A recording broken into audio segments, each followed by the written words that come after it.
कि उसका डाइजेशन। तो आज उसके कार्बोहाइड्रेट के ब्रेक डाउन की फर्स्ट जो स्टेज है, यानी ग्लूकोज को किसमें कन्वर्ट करना, पाइरुवेट में, इसको क्या बोलते हैं, ग्लाइकोलाइसिस। उसी के ऊपर आज का लेक्चर कंटिन्यू करेंगे।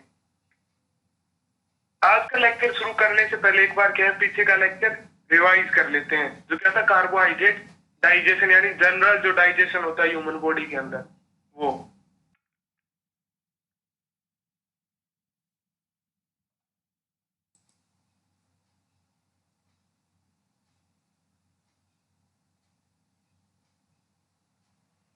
पिछले लेक्चर में आपने क्या पढ़ा था, digestion and absorption of carbohydrate.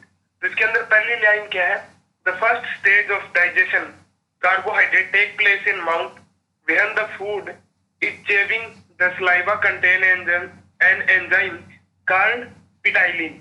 यानी क्या है, कार्बोहाइड्रेट का जो डाइजेशन है वो सबसे पहले कौन सी जगह शुरू होता है, माउथ के अंदर।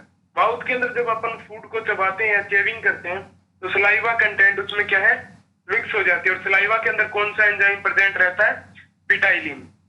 पिटाइलिन किस तरीके से वर्क करता है, ptyalin act on starch and convert them into maltose and dextrin. Ptyalin क्या है, स्टार्च के ऊपर एक्ट करता है, यानी जो पॉलीसेकेराइड है स्टार्च कंटेंट, उसको डाइसेकेराइड के अंदर कन्वर्ट करता है, यानी माल्टोज और डेक्स्ट्रिन में उसको क्या है, कन्वर्ट कर देता है। As soon as food reach the stomach, it mixes with acidic gastric juice and ptyalin activity is inhibited। यानी जल्दी ही क्या है, फूड किसके अंदर पहुंच जाता है, स्टमक के अंदर, जहां पे क्या है वो मिक्स होता है किसके साथ, गैस्ट्रिक जूस के साथ। वो क्या है, पिटाइलिन की जो एक्टिविटी है वो क्या हो जाती है, इनहिबिट हो जाती है, बंद हो जाती है। The constitute of food mix with gastric juice and convert into semi solid form known as chyme when food is passed through pyloric sphincter into small intestine। यानी जो फूड है उसके कंस्टिट्यूट है वो किसके साथ मिक्स हुए, गैस्ट्रिक जूस के साथ, जो क्या है सेमी सॉलिड फॉर्म के अंदर कन्वर्ट हो जाते हैं, जिसको क्या बोलते हैं अपन, काइम। और फिर क्या है, फूड किसमें पाइलोरिक स्फिंक्टर से होते हुए स्मॉल इंटेस्टाइन के अंदर चला जाता है, यानी छोटी आंत के अंदर ट्रांसफर हो जाता है। नेक्स्ट है डाइजेशन इन स्मॉल इंटेस्टाइन। तो सबसे पहले माउथ में, फिर स्टमक में, फिर किसमें, स्मॉल इंटेस्टाइन में। In small intestine intestinal juice and pancreatic juice are present. यानी स्मॉल इंटेस्टाइन के अंदर एक तो इंटेस्टाइनल जूस और पैनक्रिएटिक जूस दोनों क्या है, प्रेजेंट रहते हैं, उपस्थित रहते हैं। In which 3 enzyme is present, glucose, sucrose, maltose और लैक्टोज।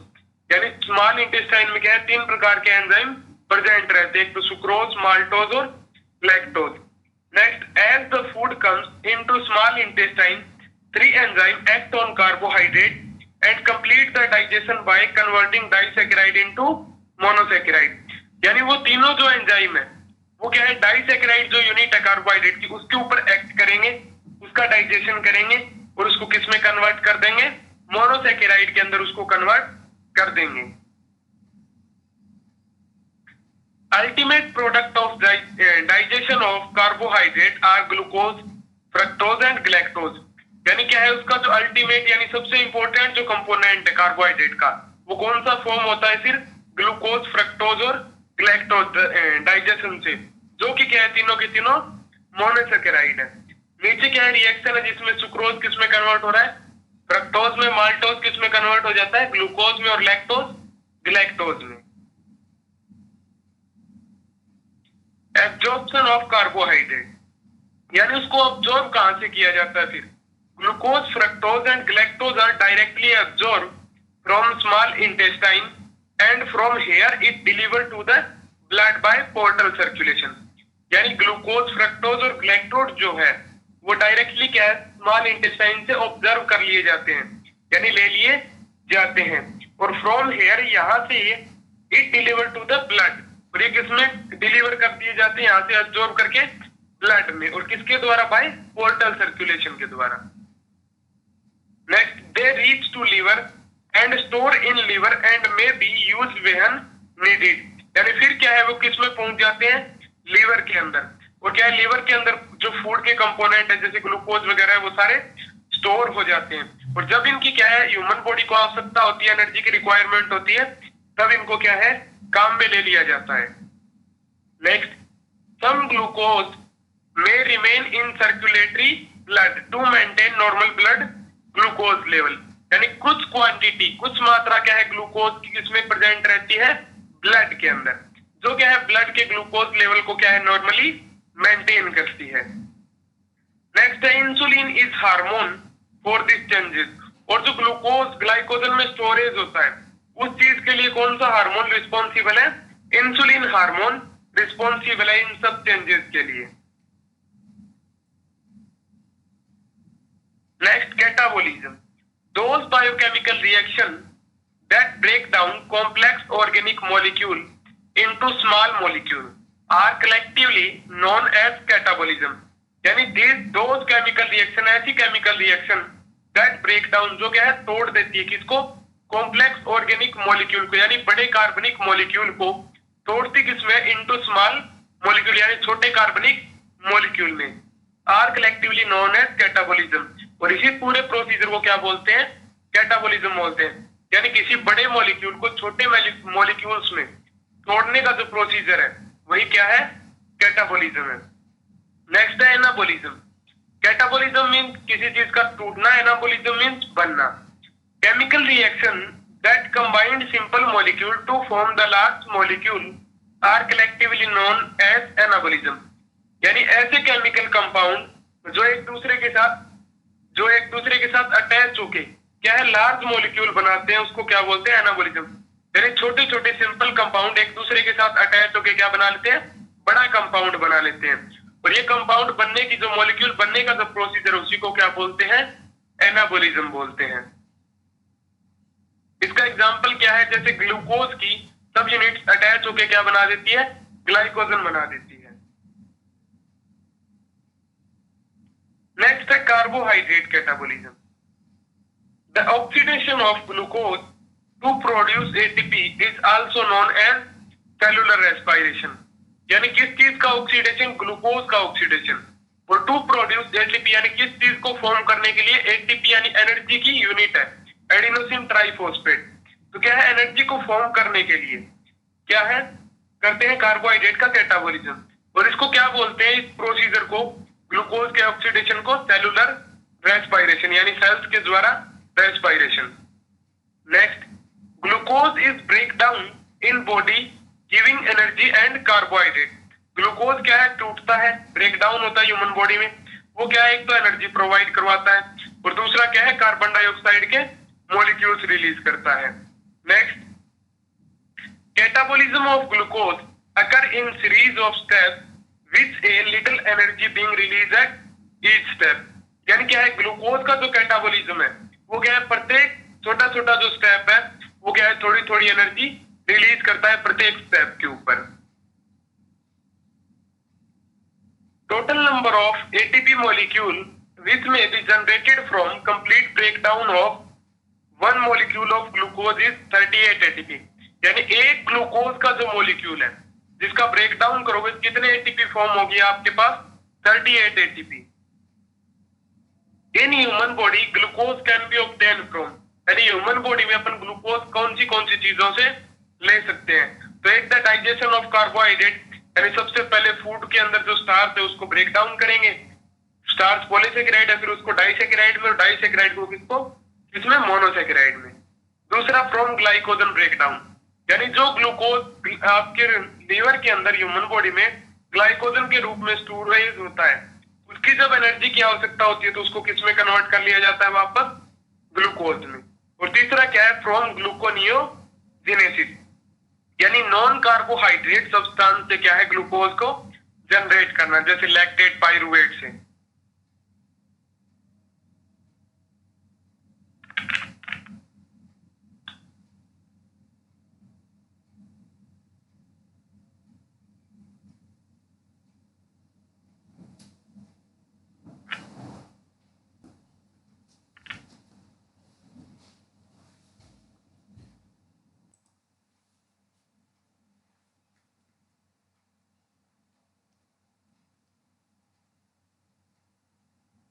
आज का लेक्चर जो किसके ऊपर आपका ग्लाइकोलाइसिस पे। ग्लाइकोलाइसिस है क्या? This pathway is also called Embden Meyerhof pathway, यानी ग्लाइकोलाइसिस का जो दूसरा नाम है वो क्या है? Embden Meyerhof pathway. यानी एम्बडन मेयरहोफ जो साइंटिस्ट था उसने क्या है ग्लाइकोलाइसिस की खोज की थी, उसी के नाम से क्या इसको बुला सकते हैं अपन। Next, it is the first stage of glucose metabolism, यानी ग्लूकोज के मेटाबॉलिज्म की ये क्या है? सबसे पहली स्टेज है, यानी ग्लूकोज के ब्रेकडाउन का सबसे पहला चरण है ये। It take place in all body cell, और ये क्या है? ग्लूकोज का जो ग्लाइकोलाइसिस प्रोसीजर यानी ग्लूकोज का जो ब्रेकडाउन है, ग्लाइकोलाइसिस साइकिल सभी सेल्स के अंदर चलती है। It is the pathway of breakdown glucose to get energy is called glycolysis, यानी यह एक ऐसा पाथवे है जो ग्लूकोज को ब्रेक डाउन करके यानी ग्लूकोज को मॉलिक्यूल्स को तोड़ के क्या जनरेट करता है? एनर्जी प्राप्त करते हैं, और क्या कहलाता है ये? ग्लाइकोलाइसिस कहलाता है। यानी ग्लूकोज के मॉलिक्यूल से उसका ब्रेक डाउन करके उससे एनर्जी प्राप्त करने का जो प्रोसीजर है, लेने का जो प्रोसीजर है, वही क्या कहलाता है? Glycolysis. Next, glycolysis happen in cytoplasm of a cell, यानी ग्लाइकोलाइसिस कौन सी जगह चलता है? कि एक सेल के साइटोप्लाज्म के अंदर। शुरू से देखिए, the pathway is called also Embden Meyerhof pathway, यानी इस पाथवे का नाम क्या है? Embden Meyerhof pathway. It is the first stage of glucose catabolism, यानी ग्लूकोज के ब्रेकडाउन का ये पहला चरण है। It take place in all body cell, और ये क्या है? ह्यूमन बॉडी की सभी सेल्स के अंदर चलता रहता है, सभी सेल्स में ग्लाइकोलाइसिस साइकिल चलता रहता है। Next, it is the pathway of break down glucose to get energy is called glycolysis, यानी ग्लूकोज से क्या है? एनर्जी प्राप्त करने का जो प्रोसीजर है, यानी उससे एनर्जी गेट यानी लेने का जो प्रोसीजर है, या ग्लूकोज के ब्रेक डाउन का जो प्रोसीजर है, उसको क्या बोलते हैं? Glycolysis. Glycolysis happen in cytoplasm of a cell, और ग्लाइकोलाइसिस कौन सी जगह होता है? एक सेल के साइटोप्लाज्म के अंदर।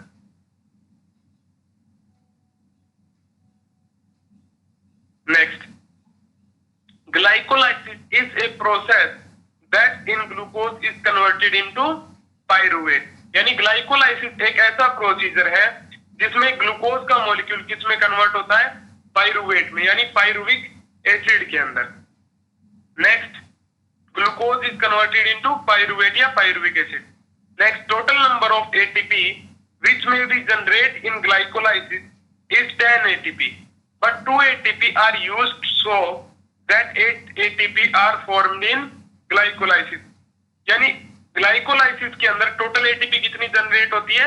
10 एटीपी या 10 एटीपी, यानी 10 एटीपी के मॉलिक्यूल्स क्या है? अपन ग्लाइकोलाइसिस से यानी एक ग्लूकोज मॉलिक्यूल के ब्रेकडाउन से बना लेते हैं, जिसके अंदर से बट 2 एटीपी आर यूज्ड, और क्या है? 2 एटीपी के मॉलिक्यूल क्या है? ग्लाइकोलाइसिस के अंदर यूज हो जाते हैं, यानी काम में ले लिए जाते हैं। सो दैट इसीलिए 8 ATP are form in glycolysis, और ग्लाइकोलाइसिस में कितने एटीपी जनरेट होती है? बनती है 8 ATP. Next, there are 2 type of glycolysis, यानी ग्लाइकोलाइसिस के क्या है? 2 प्रकार होते हैं। एक तो एरोबिक, यानी ऑक्सीजन जिसमें प्रेजेंट हो, ऑक्सीजन से रिलेटेड जो ग्लाइकोलाइसिस साइकिल है, प्रेजेंस ऑफ ऑक्सीजन, और कितने एटीपी फॉर्म करता है? 8 एटीपी एरोबिक। दूसरा है एनएरोबिक, एब्सेंस ऑफ ऑक्सीजन, यानी ऑक्सीजन की अनुपस्थिति में जो ग्लाइकोलाइसिस चलता है वो क्या है? एनएरोबिक। फॉर्म 2 एटीपी, और कितने एटीपी बनाता है वो? 2 एटीपी। तो शुरू से देखिए, glycolysis is a process that in glucose is converted into pyruvate, यानी ग्लाइकोलाइसिस एक ऐसा प्रोसीजर है जिसमें ग्लूकोज किसमें कन्वर्ट हो जाता है? पाइरुवेट में या पाइरुविक एसिड में।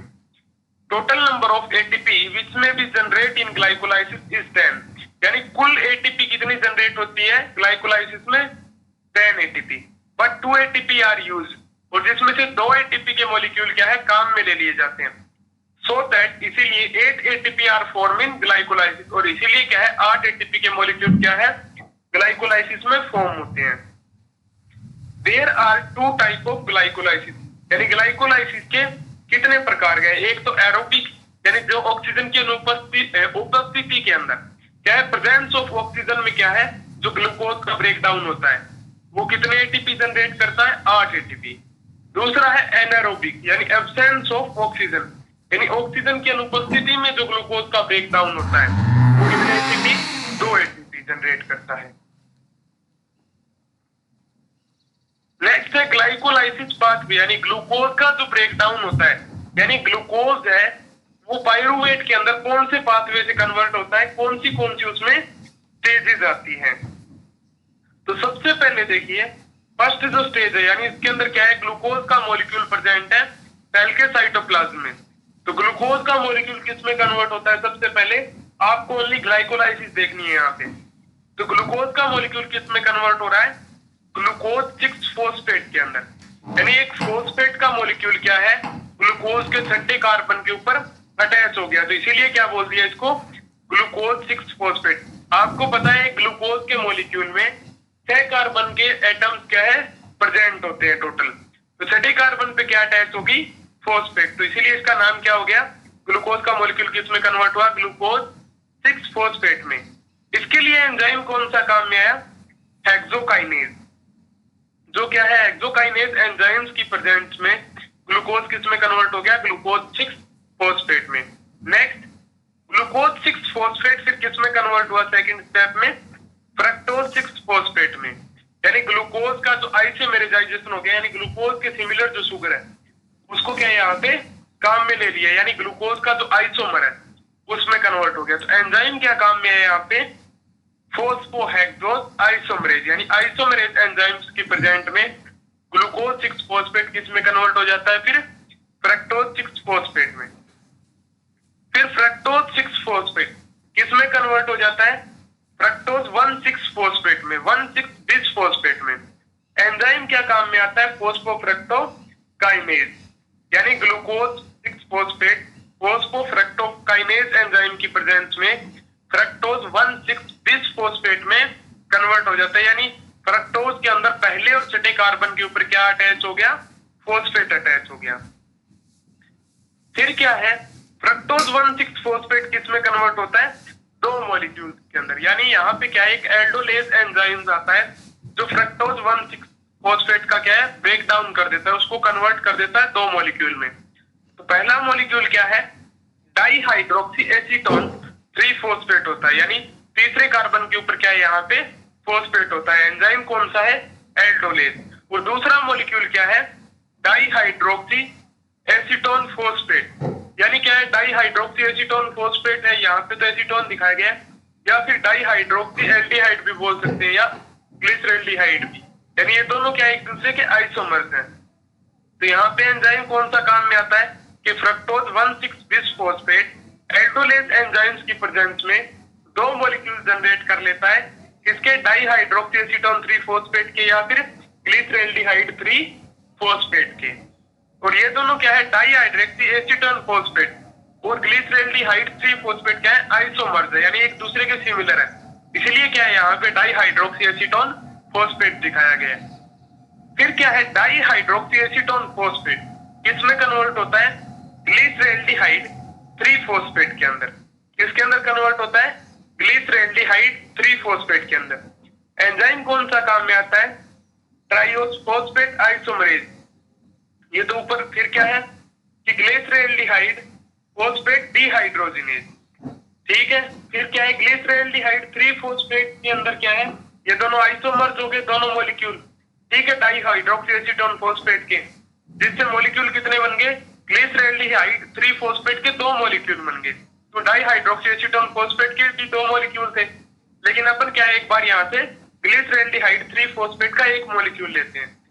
तो फिर क्या है, ग्लिसरॉल्डिहाइड 3 फॉस्फेट किसमें कन्वर्ट हुआ, ग्लिसरॉल्डिहाइड फॉस्फेट डिहाइड्रोजिनेज एंजाइम की प्रेजेंस में 1,2 बिस फॉस्फोग्लिसरेट में, ग्लिसरॉल्डिहाइड 3 फॉस्फेट डिहाइड्रोजिनेज एंजाइम की प्रेजेंस में किसमें कन्वर्ट हो गया, 1,2 बिस फॉस्फोग्लिसरेट में। फिर क्या है, 1,2 बिस फॉस्फोग्लिसरेट किसमें कन्वर्ट हो जाता है, 3 फॉस्फोग्लिसरेट में, यानी एक फॉस्फेट का जो मॉलिक्यूल है वो क्या हो गया, यहाँ पे रिमूव हो गया। और एंजाइम कौन सा काम में है, फोस्फोकाइनेज या फोस्फोग्लिसरेट काइनेज एंजाइम काम में है, जिसने एक फॉस्फेट का मॉलिक्यूल रिमूव कर दिया और क्या फॉर्म कर दिया, 3 फॉस्फोग्लिसरेट।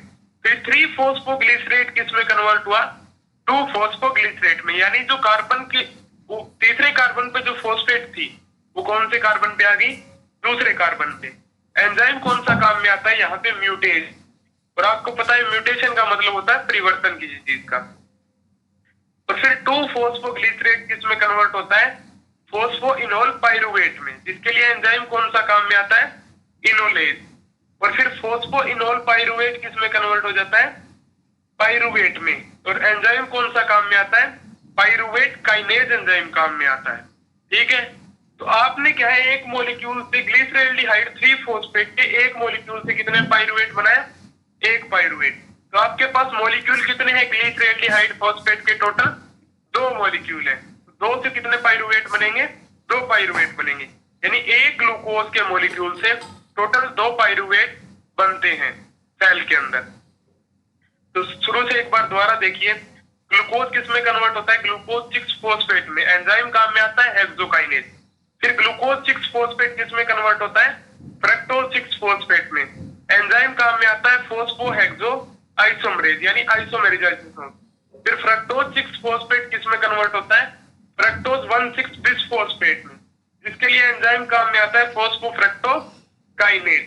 और फ्रक्टोज 1,6-फॉस्फेट क्या है, एल्डोलेज एंजाइम की प्रेजेंस में 2 मॉलिक्यूल में कन्वर्ट हो जाता है। 2 मॉलिक्यूल किसके जनरेट होते हैं, डाइहाइड्रोक्सी एसीटोन फॉस्फेट के। जो फिर क्या है, दोनों मॉलिक्यूल डाइहाइड्रोक्सी एसीटोन फॉस्फेट के क्या हो जाते हैं, आइसोमर्स हो जाते हैं। किसमें, ग्लिसरॉल्डिहाइड 3-फॉस्फेट में। फिर क्या है, ग्लिसरॉल्डिहाइड फॉस्फेट डिहाइड्रोजनेज एंजाइम की प्रेजेंस में ग्लिसरॉल्डिहाइड 3-फॉस्फेट के 2 मॉलिक्यूल किसमें कन्वर्ट होते हैं, 1,2-बिसफॉस्फोग्लिसरेट में। और 1,2-बिसफॉस्फोग्लिसरेट फिर किसमें कन्वर्ट हो जाता है, 3-फॉस्फोग्लिसरेट में। यहाँ भी 3-फॉस्फोग्लिसरेट के कितने मॉलिक्यूल है, 2 मॉलिक्यूल। एंजाइम कौन सा काम में है, काइनेज एंजाइम काम में है। और एक फॉस्फेट का मॉलिक्यूल क्या है, बाहर निकल गया। 3-फॉस्फोग्लिसरेट फिर किसमें कन्वर्ट होता है, 2-फॉस्फोग्लिसरेट में। एंजाइम काम में आता है म्यूटेज यानी म्यूटेशन हो जाता है फॉस्फेट ग्रुप का। फिर 2-फॉस्फोग्लिसरेट किसमें कन्वर्ट होता है, फॉस्फोइनोल पाइरुवेट में। और यहां तक फॉस्फोइनोल पाइरुवेट के भी कितने मॉलिक्यूल है, 2 मॉलिक्यूल है। और फिर इनोलेज एंजाइम की प्रेजेंस में 2-फॉस्फोग्लिसरेट किसमें कन्वर्ट हुआ, फॉस्फोइनोल पाइरुवेट में। और फॉस्फोइनोल पाइरुवेट किसमें कन्वर्ट हो जाता है, पाइरुवेट के अंदर। एंजाइम काम में आता है पाइरुवेट काइनेज एंजाइम। यानी एक ग्लूकोज के मॉलिक्यूल से 2 मॉलिक्यूल बनते हैं पाइरुवेट के। और ग्लूकोनियोजेनेसिस में क्या है, ये रिएक्शन, ये जो प्रोसीजर है, स्टेप है, वो क्या है, रिवर्सिबल चलती है, नहीं उल्टी चलती है।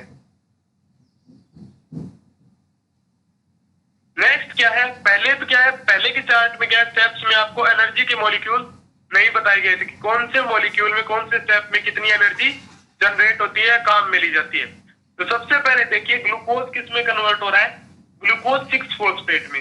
यानी एक फॉस्फेट का मॉलिक्यूल अटैच हो रहा है कौन से एंजाइम की प्रेजेंस में, हेक्सोकाइनेज की एंजाइम की प्रेजेंस में। तो यहाँ पे क्या है, एक एटीपी का मॉलिक्यूल क्या है, काम में आ जाता है। यानी एक फॉस्फेट क्या है, रिमूव हो जाती है। एडिनोसिन ट्राइफॉस्फेट किस में कन्वर्ट हो जाता है, एडिनोसिन डाइफॉस्फेट के अंदर।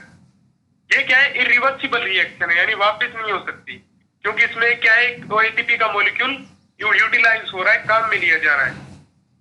फिर ग्लूकोज 6-फॉस्फेट फिर किस में कन्वर्ट हो रहा है, फ्रक्टोज 6-फॉस्फेट में। एंजाइम कौन सा काम में आ रहा है, फॉस्फोग्लूको आइसोमरेज। यानी आइसोमरेज से, आइसोमेरिजाइजेशन से ग्लूकोज किस में आइसोमर्ज हो गया, फ्रक्टोज में। फिर फ्रक्टोज 6-फॉस्फेट किस में कन्वर्ट होता है, फ्रक्टोज 1,6-बिसफॉस्फेट में। ठीक है, यहाँ पे भी क्या है, एक फॉस्फेट का मॉलिक्यूल अटैच हुआ है पहले कार्बन पे। तो क्या है कि एक एटीपी किस में कन्वर्ट होगी, एडीपी में। यानी एडिनोसिन ट्राइफॉस्फेट किस में कन्वर्ट हो गया, एडिनोसिन डाइफॉस्फेट में। तो आपने देखा ग्लाइकोलाइसिस के अंदर 2 एटीपी टोटल क्या है, यूज होती है। एक तो फर्स्ट स्टेप के अंदर, एक सेकंड यानी थर्ड स्टेप के अंदर। फिर फ्रक्टोज 6-फॉस्फेट 1,6-फॉस्फेट क्या है, 2 मॉलिक्यूल्स के अंदर क्लासिफाई किया गया है एल्डोलेज एंजाइम की प्रेजेंस में। ग्लिसरॉल्डिहाइड 3-फॉस्फेट या फिर डाइहाइड्रोक्सी एसीटोन 3-फॉस्फेट। फिर ग्लिसरॉल्डिहाइड 3-फॉस्फेट किस में कन्वर्ट होता है, 1,3-बिसफॉस्फोग्लिसरॉल्ड में। एंजाइम क्या काम में आता है, यहाँ पे डिहाइड्रोजिनेज। यानी हाइड्रोजन के मॉलिक्यूल क्या है, रिमूव होते हैं। तो NADP+ P किस में कन्वर्ट हो जाते हैं, NADPH में, यानी 2 मॉलिक्यूल किसके जनरेट होते हैं यहाँ पे, ATP के जनरेट होते हैं। फिर 1,3-bis फॉस्फोग्लिसरेट किस में कन्वर्ट होता है, 3-फॉस्फोग्लिसरेट में कन्वर्ट होता है, जिसके लिए एंजाइम कौन सा काम में आता है, फॉस्फोग्लिसरेट काइनेज। यानी 2 मॉलिक्यूल किसके जनरेट हो रहे हैं टोटल, 2 मॉलिक्यूल ADP किस में कन्वर्ट हो रही है, ATP में। एक तो यहाँ पे आपने NADPH बना लिया, एक बना लिया ATP। नेक्स्ट 3-फॉस्फोग्लिसरेट फिर किस में कन्वर्ट हो रहा है, 2-फॉस्फोग्लिसरेट में। एंजाइम कौन सा काम में आ रहा है, म्यूटेज। यहाँ पे कोई ATP यानी कोई फॉस्फेट का मॉलिक्यूल बाहर नहीं निकला। 2-फॉस्फोग्लिसरेट फिर किस में कन्वर्ट हो रहा है, फॉस्फोइनोल पाइरुवेट में। इसके लिए एंजाइम कौन सा काम में आ रहा है, इनोलेज। और फॉस्फोइनोल पाइरुवेट किस में कन्वर्ट हो रहा है, पाइरुवेट में। जहां पे क्या एक फॉस्फेट रिमूव होता है तो एक ATP के मॉलिक्यूल जनरेट होते हैं। यानी एक डाइग्लिसरेल्डिहाइड जो एल्डिहाइड 3-फॉस्फेट है, उससे कितने ATP जनरेट हो गए, एक तो NADPH यानी 3 मॉलिक्यूल ATP के, फिर 2 ATP यानी टोटल कितने ATP जनरेट हुए, एक मॉलिक्यूल से 5, और 2 मॉलिक्यूल होंगे, टोटल कितने ATP जनरेट हो जाएंगे, 10 ATP, जिसमें से 2 आपने शुरू के स्टेप में काम में ले लिए। तो कितने ATP बचे ग्लाइकोलाइसिस के साइकिल में, 8 ATP। फिर है एनर्जी चार्ट, जिसके अंदर देखिए रिएक्शन कौन से एंजाइम के द्वारा कैटेलाइज की गई, एरोबिक स्टेट में। सबसे पहले है हेक्सोकाइनेज या ग्लूकोकाइनेज। सबसे पहले स्टेप में आपने देखा था हेक्सोकाइनेज क्या है, ग्लूकोज किसको कन्वर्ट करता है, ग्लूकोज 6-फॉस्फेट में, जहां पे एक ATP क्या है, माइनस हुई थी, यूटिलाइज हुई थी। दूसरा क्या है, फॉस्फोफ्रक्टोकाइनेज एंजाइम, जो क्या है फ्रक्टोज 1,6-फॉस्फेट को फ्रक्टोज 1,6-बिस-फॉस्फेट में कन्वर्ट होता है, वहां पे भी एक ATP यूटिलाइज हुई थी।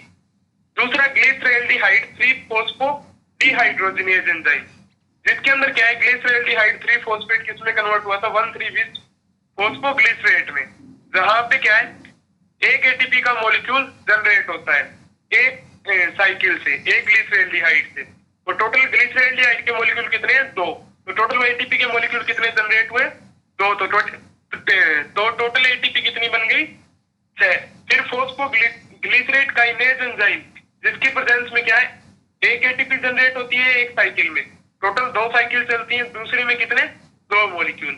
और पाइरुवेट काइनेज, काइनेज यानी लास्ट स्टेप, जिसमें क्या है फॉस्फोइनोल पाइरुवेट किस में कन्वर्ट हुआ था, पाइरुवेट में, जिसके अंदर क्या है एक ATP जनरेट होती है। और ये साइकिल कितनी बार चलती है, 2 बार, क्योंकि ग्लिसरेल्डिहाइड 3-फॉस्फेट के 2 मॉलिक्यूल थे और 2 मॉलिक्यूल ही पाइरुवेट के जनरेट होते हैं। तो टोटल ATP कितनी बन गई, 2।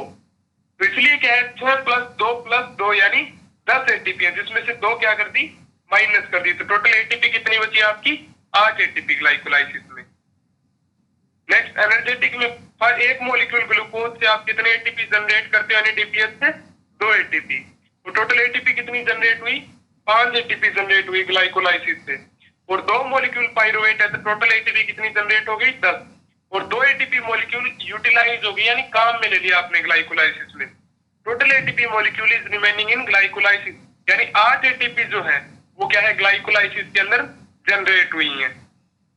नेक्स्ट लेक्चर आपको किसके ऊपर होगा, एरोबिक रिएक्शन ऑफ ग्लाइकोलाइसिस, यानी रिएक्शन कैसे चलती हैं। Thanks to all.